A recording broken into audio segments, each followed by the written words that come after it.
ನಾನು ಪ್ರತಿ ಸರಿನೂ ನಿಮ್ಗೆ ಹೇಳ್ತಾನೆ ಇದ್ದೀನಪ್ಪ, ನೀವು ಕೇಳೋದೇ ಇಲ್ಲ. ನಮ್ಮದು ಒಂದೇ ಕುಟುಂಬ, ಸೌಜನ್ಯದ ಭೇಟಿ. ಅವ್ರು ಬಂದಾಗ ಆಗಾಗ್ಗೆ ಅವರು ನನಗೆ ಹಿರಿಯ ಅಣ್ಣ ಇದ್ದಾಗೆ ಅವರ ಆರೋಗ್ಯ ವಿಚಾರಿಸೋದು ಅಷ್ಟು ನನ್ನ ಕೆಲಸ. ರಾಜಕೀಯ ನಾವೇನು ಮಾತಾಡೋದಿಲ್ಲ. ದಲಿತ ಸಮಾವೇಶದೊಂದು ಅಂಗ ಉಳಿತು ಸರ್, ಏನು ಮಾತಾಡಲ್ಲ. ರಾಜಕೀಯ ಅಂದ್ರೆ ಸರ್ವಸಾಮಾನ್ಯ ಕುತೂಹಲ ಸರ್. ಎಐಸಿಸಿ ಅಧ್ಯಕ್ಷರು ಬಂದಿದ್ದಾರೆ, ಮಾತಾಡಿಲ್ಲ. ನಿಮ್ದು ಬಹಳಷ್ಟು ಒಂದು ಡಿಮ್ಯಾಂಡ್ಸ್ ಇದೆ. ನಾನಲ್ಲಿ ಒಳಗಡೆ ಹೋದ್ಮೇಲೆ ಎಲ್ಲ ಮಕ್ಕಳು ಮರಿ ಎಲ್ಲ ಮಾತಾಡಿಸ್ಬೇಕು, ಕಾಫಿ ಕುಡಿಬೇಕು. ಮನೆಗೆ ಬಂದ್ಮೇಲೆ ಅವೆಲ್ಲ ಆಗ್ಬೇಕಲ್ಲ ರೀ. ನೀವು ದೆಹಲಿಗೆ ಹೋಗಿರ್ಲಿಲ್ಲ? ಹೋಗಿಲ್ಲ. ಆ ವಿಚಾರದ ಬಗ್ಗೆ ಬೆಳವಣಿಗೆಗಳ ಬಗ್ಗೆ ಏನಾದರೂ ನಿಮ್ಗೇನಾದ್ರು ಸರ್? ನೋಡಪ್ಪ, ರಾಜಕೀಯದ್ದೇನು ಚರ್ಚೆ ಮಾಡಿಲ್ಲ.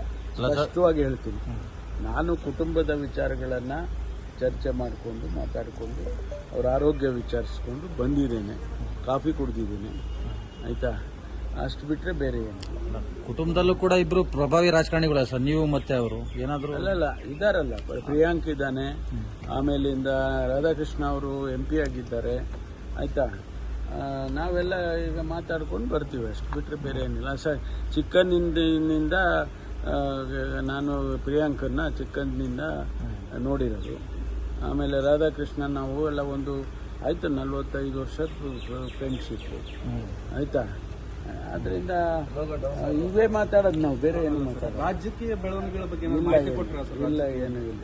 ಅವರು ಕೇಳಿಲ್ಲ, ನಾನು ಕೊಟ್ಟು. ಹಿರಿಯಣ್ಣ ಅವರು ನಿಮ್ಗೇನಾದ್ರು ಅವ್ರಿಗೆ ಆದಂಥ ಚಾನೆಲ್ಗಳಿದೆ, AICC ಪ್ರೆಸಿಡೆಂಟ್ಗಳಿಗೆ ಚಾನೆಲ್ ಇಲ್ಲ, ಅವ್ರು ತಗೊಳ್ತಾರೆ ಮಾಹಿತಿ. ನಮ್ಮ ಹತ್ರ ಏನು ಕೇಳಿಲ್ಲ, ಅವ್ರೇನು ಕೇಳಿಲ್ಲ, ನಾನೇನು ಹೇಳಿಲ್ಲ. ಸರ್, ಈಗ ಸಹಜವಾಗಿ ನಿಮ್ ಬೆಂಬಲಿಗರೆಲ್ಲ ಮಾತಾಡ್ತಾ ಇದ್ದಾರೆ ಸರ್, ನಾಯಕತ್ವ ಬದಲಾವಣೆ ಆದ್ರೆ ನಮ್ ಸಾಹೇಬ್ರಿಗೆ ಅವಕಾಶ ಇದೆ ಅಂತ.